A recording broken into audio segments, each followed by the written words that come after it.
Suatu malam sesudah sholat maghrib, Fatimah pergi ke WC hendak buang air kecil. Setelah keluar dari WC, ia merasakan ada yang aneh dengan kepalanya.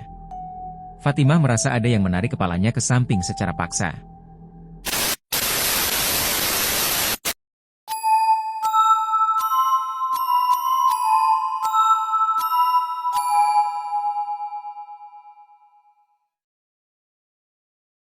Assalamualaikum warahmatullahi wabarakatuh. Kembali lagi bersama saya di channel Danger Zone. Jadi di segmen Kismis Kisah Misteri kali ini saya menceritakan tentang diguna-guna. Oke, sebelum masuk ke ceritanya, alangkah baiknya kalian dukung channel kami dengan cara subscribe, like, komen, and share ke teman-teman kalian semua. Agar kami lebih semangat lagi untuk membuat video-video yang lebih menarik lagi. Baik, tanpa banyak basa-basi kita gas ke ceritanya. Kismis Kisah Misteri. Dimulai.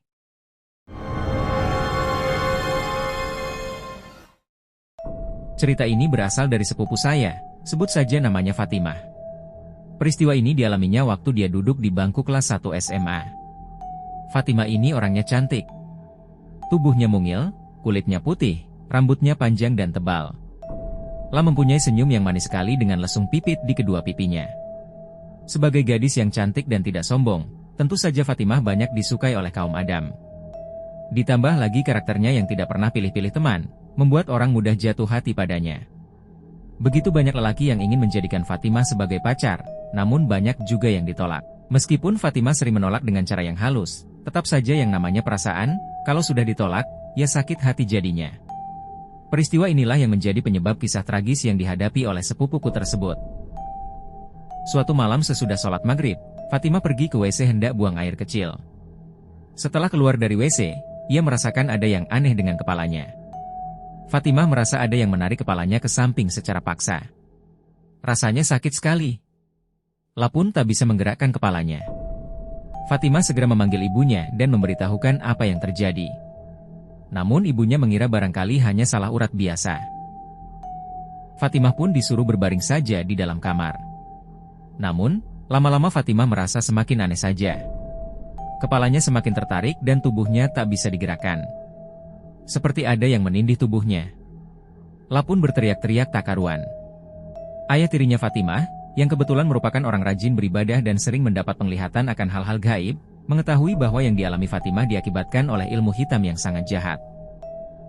Tanpa pikir panjang, ibunya Fatimah segera memanggil seorang kiai yang sudah terkenal akan kekuatan doanya dalam melawan ilmu hitam. Sebut saja namanya Kiai Husen. Setelah Kiai Husen dipanggil, ia pun segera duduk di sebelah Fatimah dan membaca doa-doa. Kemudian ia seperti berkomunikasi dengan makhluk gaib yang tak kasat mata.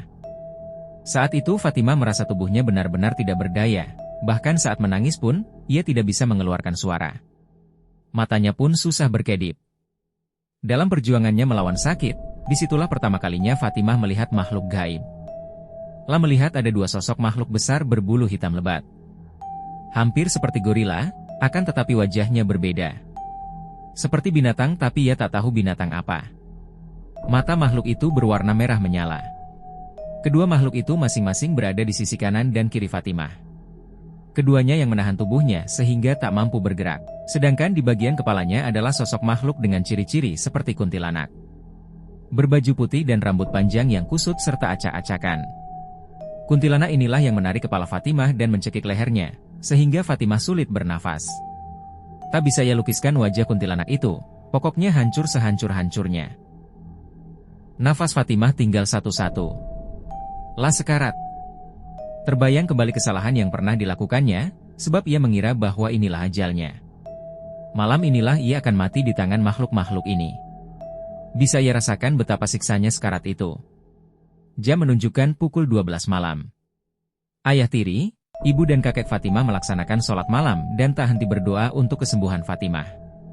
Si kiai juga masih bergelut dengan doa-doa yang dibacanya. Selanjutnya yang terjadi adalah Fatimah merasakan tubuhnya sangatlah ringan. Semua kesakitan seperti lenyap perlahan-lahan. Matanya terasa berat, kemudian Fatimah tak sadarkan diri. Fatimah terbangun ketika mendengar suara adzan subuh. Ia melihat ibunya sedang membaca Al-Quran di sampingnya. Kemudian Fatimah pun tertidur lagi dan terbangun ketika hari sudah siang. Saat itu, Fatimah merasa tubuhnya sudah segar bugar. Fatimah pun bertanya pada ibunya apa yang sebenarnya terjadi. "Kamu diguna-guna, Nak," kata Kiai, "ada seorang lelaki yang kamu tolak cintanya. Lelaki itu kemudian menyuruh seorang dukun untuk menyantetmu. Maka, dikirimlah makhluk gaib yang jahat untuk menyiksamu." Beruntung Kiai sangat kuat imannya, sehingga ia mampu mengalahkan guna-guna yang dikirim dukun itu. "Insya Allah kamu sudah sembuh total sekarang," jelas ibunya Fatimah. Semenjak kejadian itu, Fatimah lebih sering sholat dan berdoa pada Allah agar dilindungi dari segala macam kekuatan jahat. Ia juga lebih berhati-hati dalam mengeluarkan kata-kata kepada orang lain. Apa yang ia alami adalah pelajaran yang sangat berharga sekaligus menakutkan. Begitulah ceritanya kepadaku. Wallahualam. Oke, mungkin segitu saja cerita yang bisa kami sampaikan. Mudah-mudahan dapat menghibur kalian semua. Dan jangan lupa ikuti kami terus ya. Wassalamualaikum warahmatullahi wabarakatuh.